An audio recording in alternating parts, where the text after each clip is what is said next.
Speed time graph, basically इसको हम अगर एक्सलेरेशन ग्राफ कहें तो ज़्यादा बेहतर होगा। यानी हम किस तरह से बात करेंगे इसमें, चूंकि ग्राफ बनाने के लिए दो फिजिकल क्वांटिटीज़ का होना जो है वो लाजमी है। जैसे स्पीड एक हमारे पास फिजिकल क्वांटिटी है और टाइम भी एक फिजिकल क्वांटिटी है।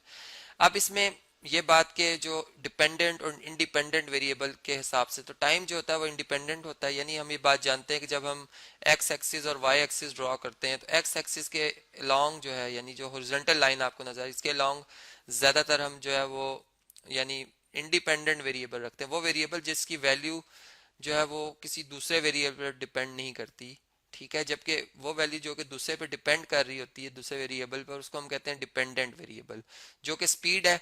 और हम ये बात जानते हैं कि अगर हमारा मोशन जो एक स्ट्रेट लाइन पर हो, यानी एक कार है जो कि स्ट्रेट लाइन पे मूव कर रही है, तो फिर उसमें जो स्पीड है और उसमें जो वेलोसिटी है वो सेम होगी।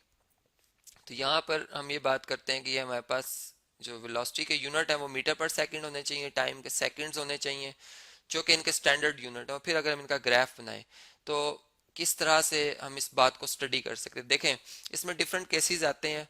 हम पहला केस यहाँ पर इस तरह से बनाते हैं कि फर्ज करें कि कार जो कि स्टार्ट उसने लिया, जैसे हम घर से निकले हैं तो उस वक्त कोई स्पीड नहीं है, वेलोसिटी जीरो है, ठीक है। यहाँ पर मैं कुछ वेलोसिटीज की वैल्यूज लिख देता हूँ ताकि हमें थोड़ा सा इनको नंबर्स के हवाले से हम इनको समझ रहे हों। यहाँ पर मैं टाइम को शो करूंगा, और चूंकि हम स्मॉल टाइम के हवाले से बात करते हैं एक्सीलरेशन में, जो कि करीब 3 जीरो के होता है, जो कि प्रैक्टिकली उसकी वैल्यू ढूंढना ज़रा मुश्किल होता है। तो हम 1 1 सेकेंड या 2 2 सेकेंड ले लेते हैं नॉर्मली, जो कि एक आम आदमी के लिए इतने भी बहुत छोटा टाइम होता है। तो यहाँ पे चले मैं 2 2 सेकेंड्स के हवाले से बात करता हूँ कि ये 2 2 सेकेंड्स। तो यहाँ पर जारी बात है, टू आफ्टर टू कितना हो जाएगा, 4 हो जाएगा, फिर 6 हो जाएगा, 8 हो जाएगा, 10 हो जाएगा, 12 हो जाएगा और 14 हो जाएगा। जबकि वेलोसिटी हम कहते हैं चलें एक बॉडी जो है वो 10 या चले 5 मीटर पर सेकंड की रफ्तार, फिर यहाँ पर फिर 5 जमा 5 10 हो जाएगी इसकी ये रफ्तार, फिर यहाँ पे 15 हो जाएगी, इस तरह यहाँ पे 20 और यहाँ पे 25। अब ऐसा है कि चूंकि जो केस मैं आपको बता रहा था इसको यहाँ से हम, चूंकि हमने डिफरेंट केसेस के वाले से इसको स्टडी करना है तो हम इसे साथ ही कॉपी भी कर लेते हैं। चलें जी, अब हम ऐसा करते हैं कि वेलोसिटी जीरो से स्टार्ट हुई गाड़, और ये यानी 2 मिनट गुजरने के बाद, या 2 सेकंड, सॉरी 2 सेकंड गुजरने के बाद जो इसकी वेलोसिटी है वो इस तरह से हम देख रहे हैं कि उसमें तब्दीली आ रही है। यानी यहाँ पर अगर वेलोसिटी इस टाइम देखी जाए वी एफ, तो वो कितनी है जी, 5 मीटर पर सेकंड है। और इसमें चेंज कितना आया, इसमें चेंज आया जी के जीरो से, यानी इनिशियल वेलोसिटी जीरो थी, जीरो से 5 पे पहुंची है 2 सेकंड में। यानी इसका मतलब इसमें जो एक्सेलरेशन अगर हम देखें तो वो 2.5 मीटर पर सेकंड स्क्वायर है, जो कि हम जानते हैं कि क्या हमारे पास यूनिट होते हैं एक्सेलरेशन के। तो ये आ गई। अब अगले लम्हे क्या होता है कि हम अगर यूनिफॉर्म एक्सेलरेशन की बात करते हैं तो फिर अगले 2 सेकंड में भी इसने 5 ही की हवाले से, यानी 5 मीटर पर सेकंड ही की वेलोसिटी इसमें आनी चाहिए। तो यहाँ पर हम यूँ कहते हैं कि फ़र्ज़ करें, अब यहाँ पर जो है ये हमारे पास क्या जी, ये आप देख सकते हैं कि अब इस टाइम पे भी अगर हम देखें तो इस वक्त जो इसकी फाइनल वेलोसिटी है वो 10 मीटर पर सेकंड है, जबकि यहाँ पर जो इनिशियल वेलोसिटी है वो 5 मीटर पर सेकंड है।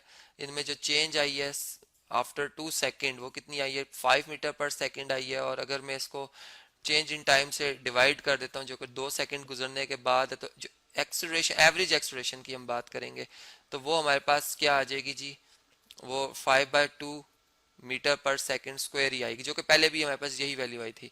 तो इस तरह से हमने बात समझी कि जब एक ग्राफ बनाया जाता है स्पीड और टाइम के हवाले से, और उसमें एक स्ट्रेट इस तरह से लाइन जो कि कोई भी एंगल एक्स एक्सिस के साथ बनाती हुई इस तरह से ड्रॉ होगी, तो वो यूनिफॉर्म एक्सलेरेशन को जो है वो रिप्रेजेंट करी। लेकिन एक अलग बात है कि इसमें जो अभी ये येलो लाइन है, ये एक्सलेरेशन को, जिस एक्सलेरेशन यूनिफॉर्म एक्सलेरेशन को ये रिप्रेजेंट कर रही है, उसकी निस्बत अगर ये ग्रीन लाइन में रिप्रेजेंट कर रहा हूँ, ये बिल्कुल इस तरह से स्ट्रेट आएगी, जिस स्केल की मदद से बिल्कुल स्ट्रेट आएगी, ये भी यूनिफॉर्म एक्सलेरेशन। लेकिन ये उसकी निस्बत इसमें जो वेलोसिटी में तब्दीली आ रही है टाइम के हवाले से वो बहुत ज़्यादा आ रही है। यानी ये हम ये कह सकते हैं कि एक जैसे एरोप्लेन और एक कार में जो एक्सलेरेशन में फ़र्क होता है वाज़ेह नज़र आता है, कैसे एकदम स्पीड टाइम के हिसाब से बहुत मल्टीपल बढ़ रही होती है। और इसी तरह अगर एक आम आदमी जो चल रहा होता है या एक आम साइकिल जो चल रही होती है उसमें भी एक्सलेरेशन प्रोड्यूस हो जाती है, लेकिन वो बड़ी स्लोली स्लोली उसमें इंक्रीज आ रहा होता है। यूनिफॉर्म एक्सलेरेशन की भी हम बात चूंकि साथ कर रहे हैं तो इसको भी जहन में रखना है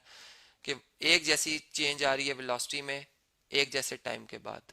अब देखें, ये आप देख सकते हैं, तो ये यूनिफॉर्म एक्सेलरेशन थी। अगर ऐसा हो कि हम जो ऑब्जर्वेशन हम कर रहे हैं कि उसमें एक्सेलरेशन जो थी, हमने जब देखना शुरू किया तो एक गाड़ी मूव कर रही थी, यानी हमारे मुशाहिदे में उस टाइम आई जिस वक्त उसकी वेलोसिटी 5 मीटर पर सेकंड थी, और उसके बाद जब हमने उससे देखा तो वो यूनिफॉर्म एक्सेलरेशन में थी। तो हम इसका ग्राफ कुछ इस तरह से जो है वो रिप्रेजेंट करेंगे, इसमें भी स्ट्रेट लाइन बनेगी। फिर इसमें भी दो तीन बातें कि वो किस तरह से यूनिफॉर्म मोशन में बहुत तेज़ी से यूनिफॉर्म मोशन को इख्तियार किए हुए है या स्लोली स्लोली यूनिफॉर्म मोशन के हवाले से वो चल रही है। तो ये फिर इस तरह का ग्राफ बनेगा।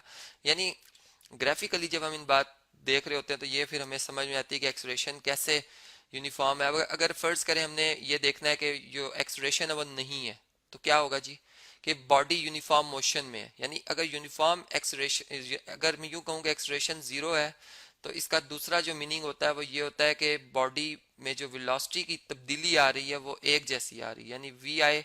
ठीक है, अब वी आई अगर मेरे पास फर्ज करें कि वो 20 मीटर पर सेकंड है, तो वी एफ भी कितना होगा, 20 मीटर पर सेकंड होगा। और टाइम गुजरने के साथ, यानी एक ही रफ्तार से गाड़ी चल रही है, तो इसका जो ग्राफ बनेगा वो टाइम गुजरता जाएगा, यानी टाइम को हम इस तरह से शो करेंगे बढ़ता जा रहा है, लेकिन वेलोसिटी में अप एंड डाउन नहीं आ रहा। तो इसलिए मैंने बिल्कुल एक स्ट्रेट लाइन ड्रॉ की है जो कि ये चीज रिप्रेजेंट कर रही है। फिर इसी तरह अगर फर्ज करें हमने ये बात बतानी हो कि जो एक्सलरेशन है वो यूनिफॉर्म नहीं है, यानी यहाँ पे ये डिफरेंट केसेस में इसी के अंदर स्टडी हम कर रहे हैं। मैंने यहाँ पे 1 लिखा था, हम एक ही ग्राफ के अंदर जो डिफरेंट केसेस अराइज कर रहे हैं, तो यहाँ पर हम ये कह रहे हैं कि अब ये यूनिफॉर्म नहीं है, नॉन यूनिफॉर्म।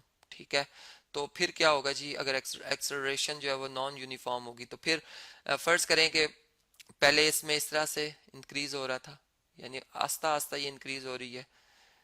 ठीक है, और यानी यहाँ पे अगर हम देखें तो यूनिफॉर्मिटी है, लेकिन अब क्या हो रहा है कि अब इसमें पहले की निस्बत थोड़ा सा एक्सलेरेशन में, यानी वेलोसिटी ज़्यादा चेंज हो रही है, टाइम कम गुजर रहा है, ये चीज़ इसको रिप्रेजेंट कर। जबकि यहाँ पे अगर मैं ऐसा सिर्फ ड्रॉ करना शुरू कर दूंगा तो अब वेलोसिटी कम इंक्रीज कर रही है जबकि टाइम ज़्यादा गुजर रहा है। तो इस तरीके से ये हमारे पास जो है, और हमने अगर कहना है यहाँ पे यूनिफॉर्म वेलोसिटी, तो फिर इस तरीके से हम उसको एक हाइट पे लाकर इस तरह से टाइम को पास करते जाएंगे, लेकिन वेलोसिटी में अप एंड डाउन नहीं आएगा। तो इस तरह से ये हमें पता चल जाता है कि ये यूनिफॉर्म एक्सेलरेशन है या नॉन यूनिफॉर्म एक्सेलरेशन है। तो इस तरह से ये हमारे पास डिफरेंट केसेस आते हैं। अब अगर फर्ज करें एक बॉडी ने मूव किया, वो इस मुकाम से इस मुकाम तक आ गई, यानी पोजीशन उसने चेंज की, इसकी इनिशियल वेलोसिटी मैं कहता हूँ जी वी आई है, इधर है इसकी फाइनल वेलोसिटी वी एफ, और जो यहाँ तक पहुंचने में टाइम अगर मैं मेजर करना है तो मैं इस पॉइंट से बी पॉइंट से परपेंडिकुलर थ्रो करूंगा एक्स एक्सिस पे, वो जिस पॉइंट पे आके इसको हिट करेगा, फर्स्ट करें वो 11 सेकंड, तो ये टी इसमें 11 आ जाएगा। ठीक है, अब हम ये देखते हैं कि अगर हमने ग्राफिकली ये देखना हो कि इस बॉडी ने कितना डिस्टेंस कवर किया है, तो इसके लिए हम क्या करेंगे कि ये जो हमारे पास ट्राइंगल बन रही है, ये बेसिकली इसमें इसके मोशन के अंडर जो इसने ग्राफ एरिया कवर किया ये उसको रिप्रेजेंट करिए, यानी इसमें एस जो होगा वो बेसिकली एरिया ऑफ ट्राइंगल होगा, जो कि यहाँ पे मैं लिख भी देता हूँ, एरिया ऑफ ट्राइंगल होगा। और ट्राइंगल जो हमारे पास बन रही है, इसको अगर ओ पॉइंट का है, इसको ए का है और इसको बी का है, तो फिर ओ ए बी जो हमारे पास ट्राइंगल बन रही है, और राइट एंगल ट्राइंगल है। तो फिर इसमें बेस इंटू हाइट, अब बेस अगर आप देखें तो वो टी टाइम है, जबकि हाइट जो है इसकी वो फाइनल वेलोसिटी है वी एफ। तो हम इसमें लिख देंगे V F multiply by T और डिवाइडेड बाय 2, चूंकि वो हाफ ऑफ द जो होता है बेस मल्टीप्लाई बाय हाइट होता है एरिया ऑफ ट्राइंगल। ये बात आप जानते हैं, ऊपर लिख लेता हूँ ताकि आप इस बात को भी याद रखें। तो इस तरीके से अब एस इसमें जो हमारे पास, चूंकि अगर हम एवरेज वेलोसिटी भी लें तो चूंकि इनिशियल वेलोसिटी 0 थी, तो फाइनल वेलोसिटी जो भी है, तो हमारे पास एवरेज वेलोसिटी वही आएगी, जो कि यानी इनका सम वही आएगा जो कि फाइनल वेलोसिटी का है। ठीक है, तो एस इक्वल टू, यहाँ से हम 2s इक्वल टू लिख सकते हैं वी एफ इंटू टी, यानी अगर हमने अब इस इक्वेशन से अगर डिस्टेंस निकालना है तो डिस्टेंस भी मेजर कर सकते हैं, अगर हमने फर्स्ट करें फाइनल वेलोसिटी मेजर करनी है वो भी कर सकते हैं। यानी अगर तीन वेरिएबल हो तो दो उनमें से क्वांटिटीज की वैल्यू पता होनी चाहिए, तीसरी आप फाइंड कर सकते हैं। अब देखिए फर्स्ट करें इसमें हमने डिस्टेंस ही निकालना है, फर्स्ट करें फाइनल वेलोसिटी 25 मीटर पर सेकेंड ही है, तो यहाँ पर 25 लिखेंगे हम मीटर पर सेकंड, टाइम कितना लगा था 11 डिवाइडेड बाय 2, तो ये जो वैल्यू आएगी ये मीटर्स में इसका आंसर आ जाएगा। तो इस तरह से आप डिस्टेंस भी मेजर कर सकते हैं।